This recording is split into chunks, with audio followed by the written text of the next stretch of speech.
Hey, are you hungry? Well, you're in luck. Meat and Three is back for season 16. I'm Taylor Early, and we've got a whole new batch of reporters I am so excited to introduce you to. Hi, there. I'm Elizabeth Fisher. Asha McElroy. Sam Girardi. Jessica Gingrich. Hannah from Wisconsin. I'm a swing dancing audio engineer. I am a future registered dietitian nutritionist. I'm from New York, and I love rice and beans. My favorite food of all time is a shrimp burrito. I love watermelon.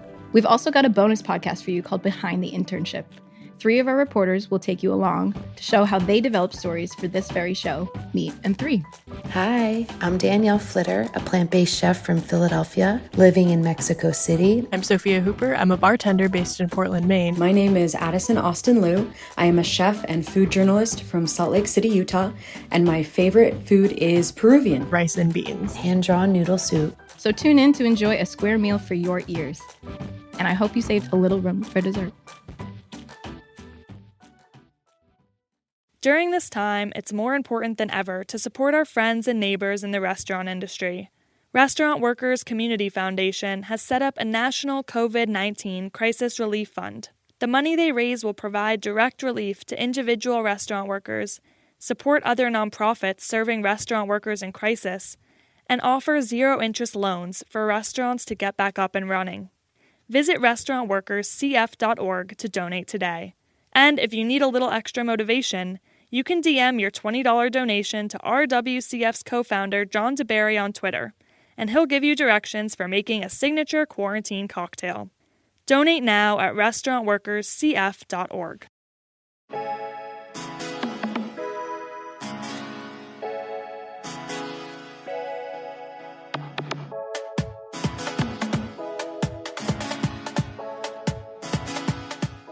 Welcome to part 2 of a special episode of theLINE covering the COVID-19 crisis. I'm your host, Eli Sussman, chef and co-owner of Samisa Restaurant in Williamsburg. If you haven't listened to part 1, I suggest you go back and take a listen to last week's episode. Now nearly a month into the COVID-19 pandemic, with infection numbers soaring and new cities being affected daily, the fate of the entire hospitality industry remains precarious and the outlook appears catastrophic. The majority of restaurants, bars, and cafes nationwide have closed. During the week ending March 21st, over 3.2 million people filed unemployment claims in the United States.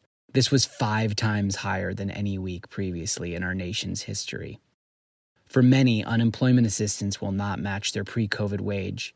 And for those who are undocumented, an even greater challenge awaits, since undocumented workers could be ineligible for stimulus checks and unemployment benefits. The hospitality industry comprises over 16 million people, and much, if not all of them, will be put on unemployment during this crisis. Millions of them did not have health care before, and now as the world fights one of the largest health crises ever, we have left our most vulnerable unprotected. The uncertainty of the ever-lengthening timeline is the new invisible enemy.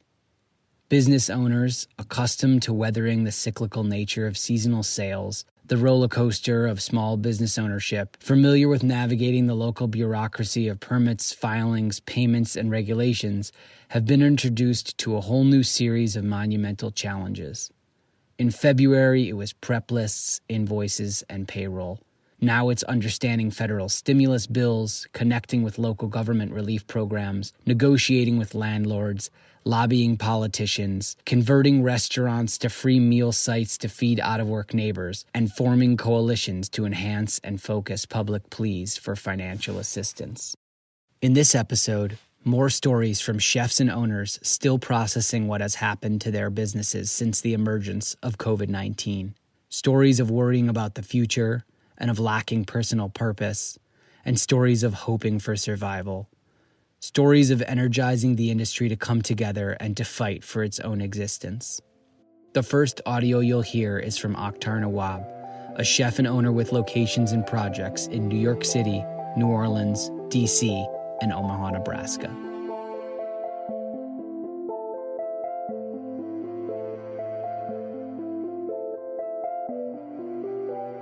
So we laid off roughly 60 some odd employees. So we have a pretty young business. It's about 3 years, I would say, in total. A little more, 3.5. But we've actually expanded fairly rapidly. And besides restaurants, we also manage food halls. One in Omaha, coming up in Chicago, for example, a few restaurants, etc., in different cities. But all across the platform, that's about 60 employees that there's very little I can do for at this time. A lot of the people who work for us, and you included, and a lot of our peers, kind of need immediate help. They really do live, even more regularly than check to check, more like day to day. And that's tough to turn to them. These people have gainfully employed for many years, to say we don't have work for them.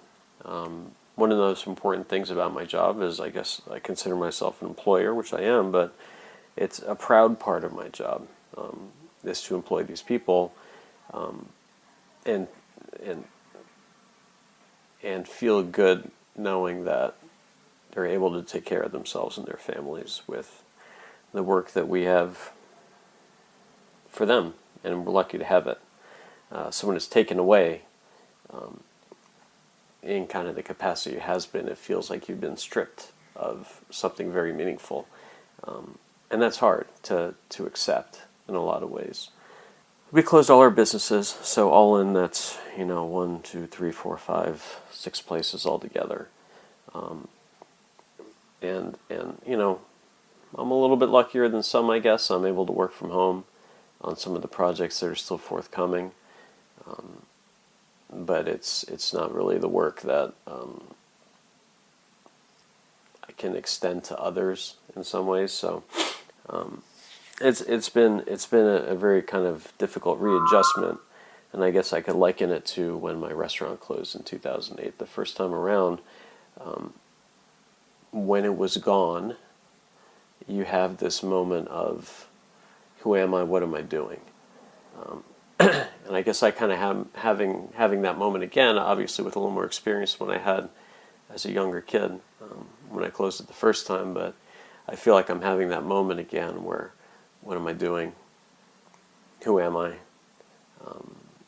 In a professional setting.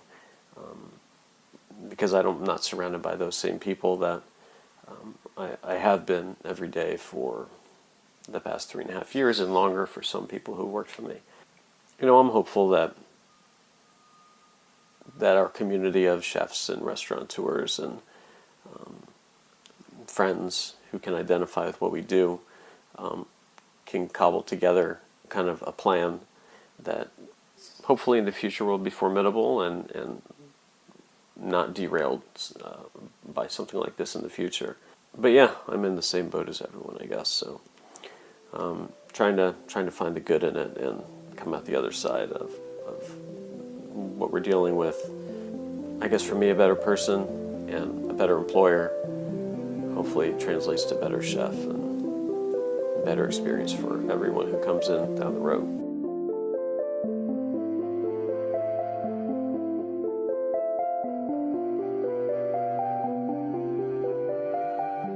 The next voices you'll hear are Max Katzenberg and Greg Backstrom, owners of Olmsted and Maison Yaki, who have transformed their restaurant Olmsted into a meals distribution center for South Brooklyn, and also have formed the New York Hospitality Coalition. So yeah, last Sunday, we had to lay off all 60-plus employees due to COVID-19. And so in the beginning, we thought about trying to go to delivery only at both restaurants. However, that would only really save 10 or 20% of our employees' positions, and you're still putting them in harm's way. So we eventually pivoted and decided to just close the restaurants. I mean, the restaurant industry, it's a labor of love. You don't come into the restaurant industry to get rich. You get into that business because you have a passion for it, and it's extremely familial. Your employees and your coworkers, they really become like family. And having to lay off our entire staff, I mean, it's heartbreaking. It was really the hardest thing that I've ever had to do. So if we're going to at least terminate all of our employees, we might as well at least try to do something good for the community, for them, So we started a food bank. And so for the foreseeable future, Olmsted will operate as a place to get supplies from toilet paper to tampons to prepared meals to just some ingredients to go home and cook with.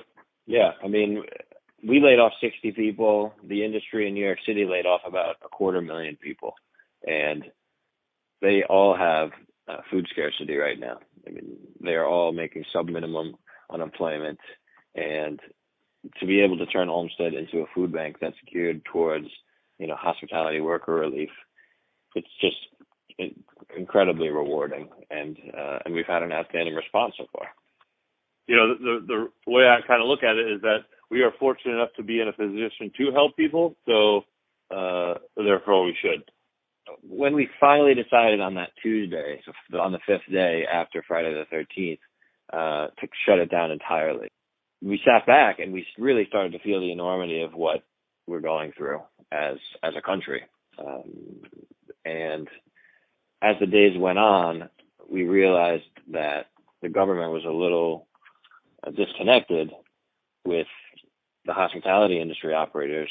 They didn't understand exactly what the full implications of asking restaurants and bars across the state to close were. They didn't understand that 250,000 people in New York City were going to get laid off, 865,000 people in the state. And they also don't understand the cash flow of the restaurant industry, of businesses within the restaurant industry. So what we were foreseeing was, headlines of paychecks are bouncing. We thought there could be some real long-term implications for the industry if that happened. So we sprung to action. We were just compelled to try to bring as many operators or as many people that were going to be really affected by this, which is everyone in the industry, together as fast as we can. So we started on Thursday, and on Friday, Governor Cuomo announced that he was going to suspend the payment. So that was really an incredible few days, and the thing has just snowballed. Since then, we've had such an outpouring of support from guests, workforce, operators. Coalitions are popping up in other cities all around the country, and we're all collaborating, hand in hand. Hi, my name is Brent Kroll. I'm the proprietor and sommelier at Maxwell Park in Washington, D.C. Calling right now from my condo in Northeast Washington, D.C. Coming out here to talk about navigating this time during the coronavirus, trying to avoid closing and just staying afloat in general. It's best right now also to establish a budget to really see kind of like, this is what I have to spend per month based on these fees that I'm getting charged monthly, so you don't get blindsided. You should build a budget and space it out in terms of what you need to do with to-go food, how you're running your labor, and really how long you want to budget for this to go where you would be like viably able to stay afloat. I think for me personally right now, budgeting between June and August is the way to go. This industry right now, I think, is kind of being taken for granted in terms of what we do for charity, what we pay in taxes, and just that it'll be there no matter what. The lower, the middle class, the entrepreneurs, all the people that kind of make this industry what this is are the people suffering the most. I definitely recommend doing something like a GoFundMe. We've been able to raise almost $3,000 for our staff in a couple days, which is great. We're only about a staff of 10 with about 2 locations. Doing online Insta videos and trying to get people to leave optional gratuity is also a great way to raise money for your people that can't work. I think I've been posting about this online too, talking to credit card processors and trying to make sure that they don't charge you for non-chip reading card transactions if you're doing to-go. Restructuring your insurance during this time. A lot of places have legal minimums where you have to have a minimum of $1 million is the DC minimum. Talk to them about how your payroll is lowered, how your revenue is lowered, and you should be able to get your insurance either suspended or lowered. Your pest control contract that you legally have to have by the health department, try to get that suspended. Try to get your trash suspended. Try to get Verizon to go to a dark period or suspended or something like that. Look at all these companies, if they have rentals for your equipment, trying to not just get delayed payment, because that's not really going to help you in the long term, but try to get them to stop on their monthly rental fees in the meantime. And then if you have a success where you talk to a vendor and it goes well, or even if it goes poorly, posting about this and letting everyone know and kind of sharing this and banding together as a community.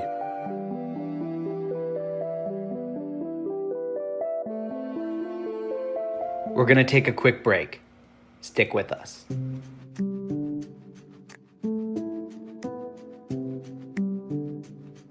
Restaurants employ over 15 million people nationwide, and 2/3 of all restaurants are independently owned and not part of big chains. Yet currently, these small businesses are not represented in government relief negotiations. ROAR is working to change that by fighting for relief opportunities for all restaurants. ROAR is advocating for an 8-point plan in New York State that will allow restaurants to reopen and rehire when the time comes. Dozens of industry leaders have signed on to the plan, like Nam Wa Tea Parlor, Field Trip, Momofuku, and many more of your favorites. You can join them at change.org by searching for ROAR, Relief Opportunities for All Restaurants.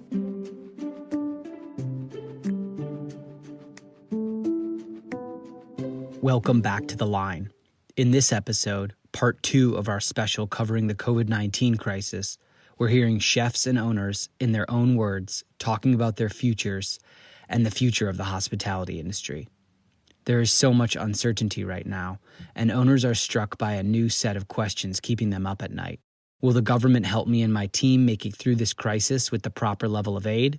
Will the banks pause the interest on my loans? Will my landlord lock the doors and never let me in again? Will I have a business or a job to return to? And the public wonders, will restaurants, bars, and cafes that we love still exist when we are all able to come out of our homes again? Up next, a message of hope for the future of the industry from Camilla Marcus, chef and owner of Westbourne in New York City.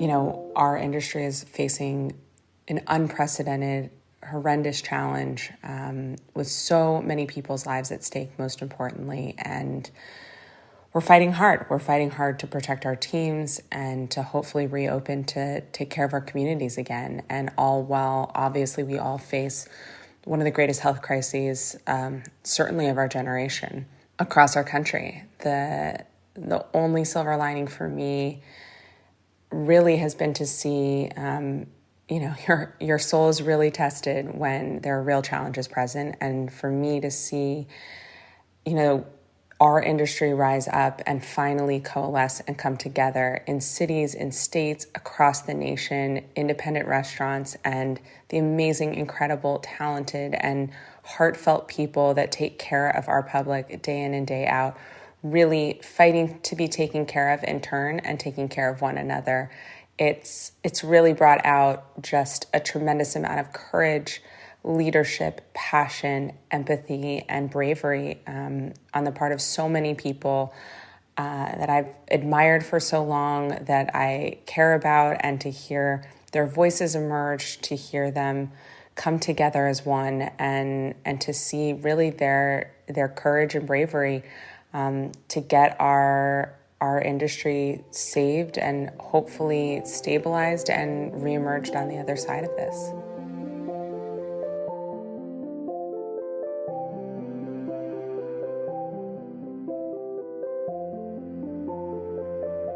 Hello, this is Whitney Otaka. I am the chef at the Grayfield Inn on Cumberland Island, Georgia. I am currently in a very isolated environment, which has proven to be a unique benefit during these strange times.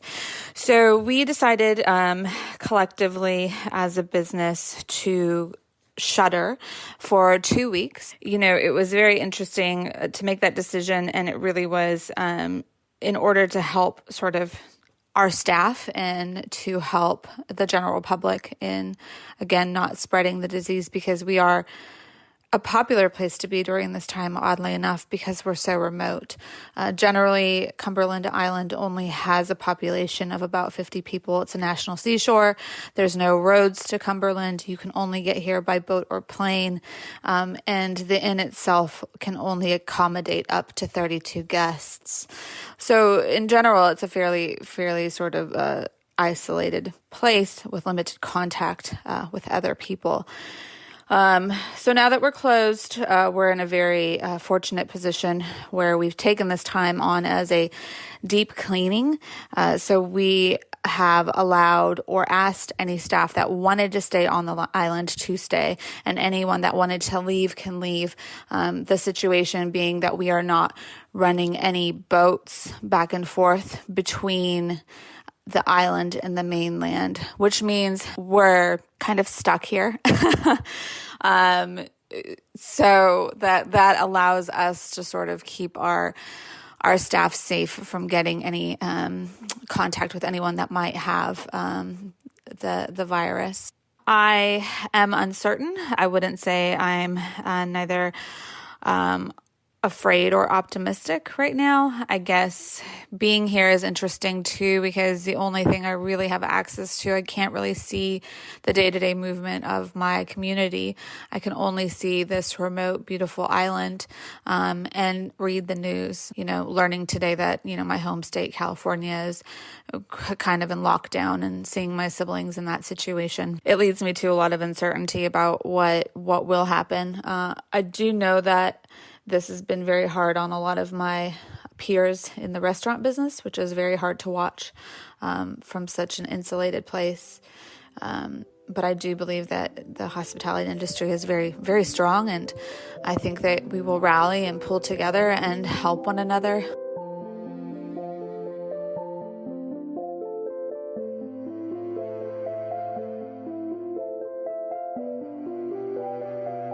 This is Nate Adler, owner, founder of Gertie in Williamsburg, restaurant on the corner of Marcy and Grand. This has been a real hard few weeks for all of us in the industry. But I feel like it has also brought a lot of hope and mutual understanding and respect amongst owners and operators in the industry. We've been able to turn our restaurant into a soup kitchen of sorts through the Lee Initiative, which is an organization in Kentucky run by Chef Edward Lee. And now we're feeding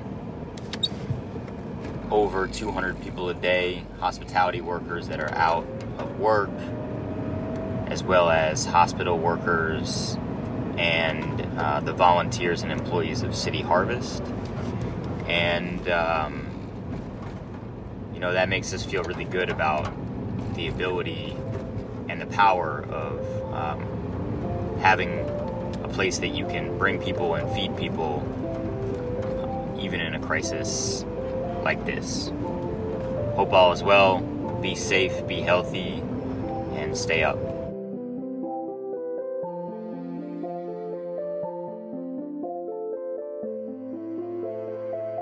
This is Eli again. While the extension of unemployment benefits will help some of those who are out of work and stimulus applications are becoming available to business owners, there is still so much to be done to help the hospitality industry and its workers. But while owners anxiously chart a new path forward, there is some help and hope for those in need of assistance and those looking for leadership.